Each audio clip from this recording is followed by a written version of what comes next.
जो भी हो रही है वो पॉलिटिकल हो रही है। धर्म के आधार पर सिर्फ और सिर्फ हिंदू मारा जा रहा है, भले किसी गवर्नमेंट के खिलाफ हो, भले किसी पॉलिसी के खिलाफ हो, किसी चीज के खिलाफ हो। तो बीच में आते जाते जो हिंदुओं के घर हैं और जो हिंदुओं के मंदिर हैं वो तो अपने वार्म अप करने के लिए हम तोड़ देते हैं ना। तो बड़ी खबर आ रही न्यूज पर हिंदुओं का दर्द सामने आया। हिंदुओं के घर चलाए जा रहे हैं। पीड़ित हिंदू ने कहा है घरों को कट्टरपंथियों ने लूटा है, तोड़फोड़ की है, मंदिर तोड़े जा रहे हैं। डी न्यूज पर देखिए बांग्लादेश में मौजूद हिंदुओं का दर्द। डोवाल साहब को यह सब पता था, ये मैं मान नहीं सकता। ऐसा मुझे कल लगता था। तुम्हारा जो देश है उसके दो टुकड़े कर दिए, उसका बुत टूटे ना टूटे उससे क्या फर्क पड़ता है। 1971 में शेख मुजीबुर रहमान ने डिक्लेयर करा कि ईस्ट पाकिस्तान अब बांग्लादेश बन चुका है। तुम क्या बच्चों वाली बात कर रहे हो। पाकिस्तानियों के गालों पे चप्पल नहीं पड़ते, अपनी औकात पे नहीं आते। यही कलमा वाला ड्रामा ये लोग कर रहे थे। हमारे जो इस्लामिक भाई हैं, साढ़े ते मुसलमान भरा हैं, इनके भरा ये घुस गए काबुल में। इनके भरा ने मार मार के सुअर बना दिया इनका। मित्रों, बांग्लादेश से अब बहुत ज्यादा बुरी खबरें आना शुरू हो चुकी हैं।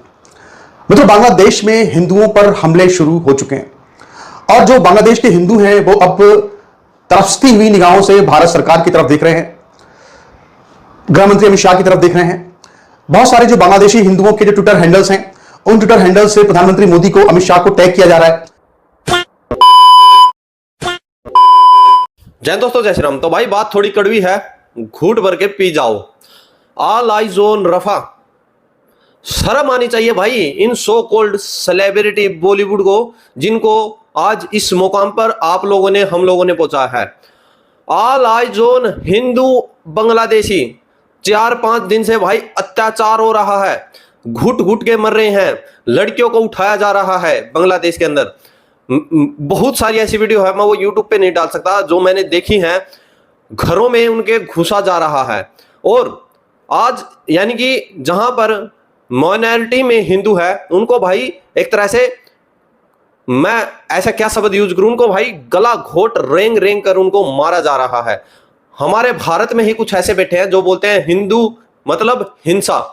शर्म आनी चाहिए इनको आज। अब बाकी आप लोग एक बार वीडियो देखिए, उसके बाद बात करेंगे। तो साहब वो सब आप तो देख ही रहे होंगे, कोई सेल्फी पर फोटो खिंचा रहा है लेट कर, कोई उनकी ट्रेडमिल इस्तेमाल हो रही है, कोई अंदर मुर्गा मछली खा रहा है, कोई शेख हसीना के कपड़े लेके भाग रहा है, कोई साड़ी ब्लाउज लेके भाग रहा है। इस टाइम बांग्लादेश के जो हालात हैं वो सबके सामने हैं। और बड़ी खबर ये है कि इंडिया, जो कि बांग्लादेश का नेबर कंट्री है, पाकिस्तान का भी नेबर कंट्री है, लेकिन इंडिया ने अपनी जितनी भी रेलवे ट्रेन बांग्लादेश को जाती थी वो रोक दी गई हैं। फ्लाइट्स जितनी बांग्लादेश को जाती थी वो रोक दी गई हैं। और सबसे बड़ी बात कि उन्होंने बांग्लादेश के बॉर्डर पे PSF, जो उनकी बॉर्डर फोर्सेज हैं, वहाँ पे वो तैनात कर दी हैं। क्योंकि बांग्लादेश की इस टाइम जो कंडीशन है बिल्कुल अनप्रडिक्टेबल है, किसी भी टाइम कुछ भी हो सकता है। इवन अमेरिका ने भी अनाउंस किया है कि जितने भी वहाँ पे सिटीजन मौजूद हैं अमेरिका के, वो वापस अपने कंट्री में आ जाए। अचानक ये खबर आती है कि Shri Daljeet Singh Chaudhary, honourable DG BSF is already in West Bengal. ये पहुंच चुके हैं वेस्ट बंगाल। खबर आती है, ये नहीं कि वो जा रहे हैं, खबर ये आती है कि DG BSF is already in West Bengal. इतनी तेज ये काम कैसे हुआ यार? क्या भारत को यह पता था कि वहां पे तख्ता पलट होने वाला है? मैं यही सोच रहा था कि नहीं यार, ऐसा भारत को कैसे पता? अगर पता होता तो भारत कुछ करने की कम से कम कोशिश करता। सफल ना भी होता, कामयाब ना भी होता, कुछ कोशिश तो करता भारत। नहीं, ऐसा नहीं हो सकता कि इंडिया को। डोवाल साहब को यह सब पता था, यह मैं मान नहीं सकता। ऐसा मुझे कल लगता था। फिर खबर आई कि नहीं, Pranay Verma, high commissioner, India का हाई कमिश्नर बांग्लादेश में जो ढाका में बैठते हैं, प्रणय वर्मा, वो चुपचाप मिले थे शेख हसीना से। भाई साहब, ये मामला बड़ा पेचीदा है। ये मामला वो नहीं है जो आप और हम समझ रहे हैं। ये मामला है कुछ और मैं जानबूझ के कोई कॉन्स्पिरेसी थ्योरी यहां पे नहीं डालना चाहता, आपको ये बता के नहीं कुछ और एक साजिश है। लेकिन हां, ये भी बात है, जो प्रधानमंत्री हैं दोस्तों, वो मिले लेफ्टिनेंट जनरल जॉनसन मैथ्यू से। लेफ्टिनेंट जनरल जॉनसन मैथ्यू कौन है? Lieutenant general Johnson Matthew is integrated defence staff के चीफ। उनसे मिले। वो chief of army staff general Dwivedi से मिले। और इसके अलावा वो मिले रॉ के चीफ से और इंटेलिजेंस ब्यूरो के चीफ से। और ये सारी की सारी चीजें हो रही हैं। वहां पे पता लग रहा है कि BSF is on high alert. और जब मैं पता लगा रहा हूं अपने सूत्रों से, तो पता लगा कि आर्मी भी अलर्ट पे है, नेवी भी अलर्ट पे है, एयरफोर्स भी अलर्ट पे है। सबको बता दिया कि तुम सीधे हो जाओ, बिल्कुल अभी कुछ होने वाला है। कमर टाइट, नजरें सीधी, कुछ होने वाला है। अब दोस्तों क्या होने वाला है, जरा इसके ऊपर आज डिस्कशन कर लेते हैं, क्योंकि ये जो मैटर है ना बांग्लादेश का, ये वो है ही नहीं जो हम सोच रहे हैं। हम समझ 1971 में शेख मुजीबुर रहमान ने डिक्लेयर करा कि ईस्ट पाकिस्तान अब बांग्लादेश बन चुका है। 71 में और 75 में उसी की फौज ने उसकी हत्या कर दी, उसका मर्डर कर दिया। 1975 यानी कि आजादी के 4 साल के बाद उसी की फौज ने उसी का कत्ल कर दिया यार। तुम क्या बच्चों वाली बात कर रहे हो पाकिस्तानी, और बड़े ट्विटर पे जाके बड़ा शेर बन रहे हैं कि ये हो गया और ऐसा हो गया और हमारा उनके साथ रिश्ता है कलमा वाला।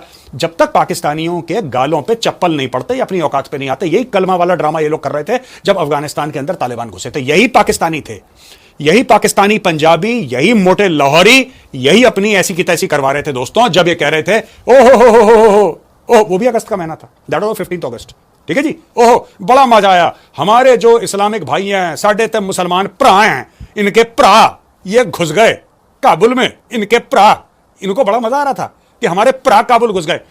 भरा ने मार मार के सुअर बना दिया इनका।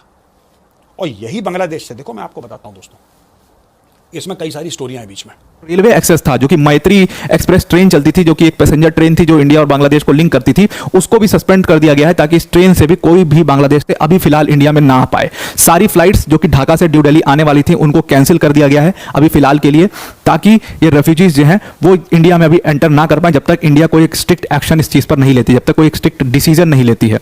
उसके अलावा अब बचता क्या है उनके पास? अब उनके पास या तो वेस्ट बंगाल का रास्ता बचता है कि वेस्ट बंगाल में वो एंटर कर जाएं, लेकिन इलीगल जितने रूट थे वेस्ट बंगाल के, वहां से एंटर करना बहुत ज्यादा आसान है। मैं आपको ऑलरेडी बता चुका हूं, एक यूट्यूबर ने आपको रास्ता भी दिखाया था कि किस तरीके से इंडियन बॉर्डर्स में एंटर करना है, मेघालय में कैसे एंटर करना है, त्रिपुरा में कैसे एंटर करना है, वेस्ट बंगाल में कैसे एंटर करना है। ये 3 स्टेट्स के बॉर्डर ऐसे हैं जहां से एंटर करना बांग्लादेशी रेफ्यूजीज के लिए इलीगली बहुत आसान होता है।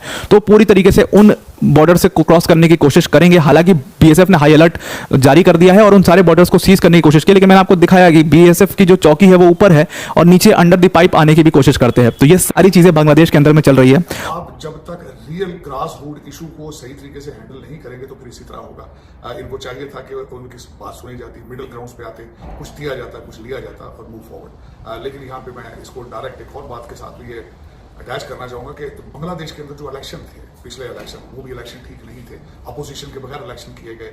कई वेस्टर्न कंट्रीज थे, उन्होंने उन इलेक्शंस को एक्सेप्ट नहीं किया था। तो तरह हकीकत एक लावा पकता गया और आज वो फटा है। लेकिन इसके साउथ एशिया के ऊपर इसके इम्पैक्ट होंगे। अब मैं एक और इसमें ऐड करना चाहूंगा कि इस वक्त अगर देखा जाए, बांग्लादेश से गाजा भी ज्यादा दूर नहीं है। पहले वहां पे जंगें जारी हैं, वहां पे इशू बिल्कुल, और उसके बाद ईरान, बांग्लादेश से ईरान भी ज्यादा दूर नहीं है। तो उस रीजन के अंदर इस चीज का इतना बड़ा सिग्निफिकेंट वाकया वहां पे होना, मैं समझता हूं कि इसने उस सारे साउथ एशिया को हिला कर दिया। तो दोस्तों आप लोगों ने देखा, यानी कि भाई मैं क्या कहूं, हमारे कप्तान रोहित शर्मा है ना, उनकी धर्मपत्नी, उन्होंने भी ये पोस्ट लगाई थी, ऑल आइज ऑन रफा। बॉलीवुड हर, यानी कि आप लोग सोचे इंस्टाग्राम उस समय किसी ने चलाया था, हर पोस्ट पर all eyes on Rafah, all eyes Rafah. आज वो कहां मर गए भाई?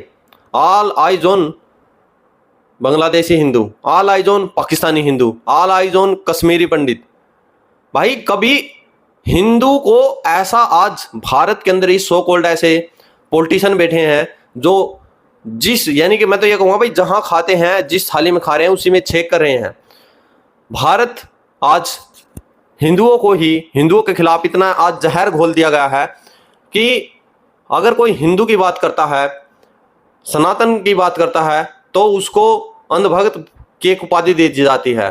बाकी भाई कोई कहे तो कहे अंधभक्त सही है, क्योंकि भगवान को जब भी कोई याद करता है तो आंख बंद करके अंधा होकर ही भाई याद करता है। और मैं अपने देश के लिए, अपने धर्म के लिए अंधभक्त हूं। क्या आप भी अंधभक्त हैं? आपकी क्या राय कमेंट सेक्शन में जरूर लिखें। जय हिंद, जय भारत, जय श्री राम।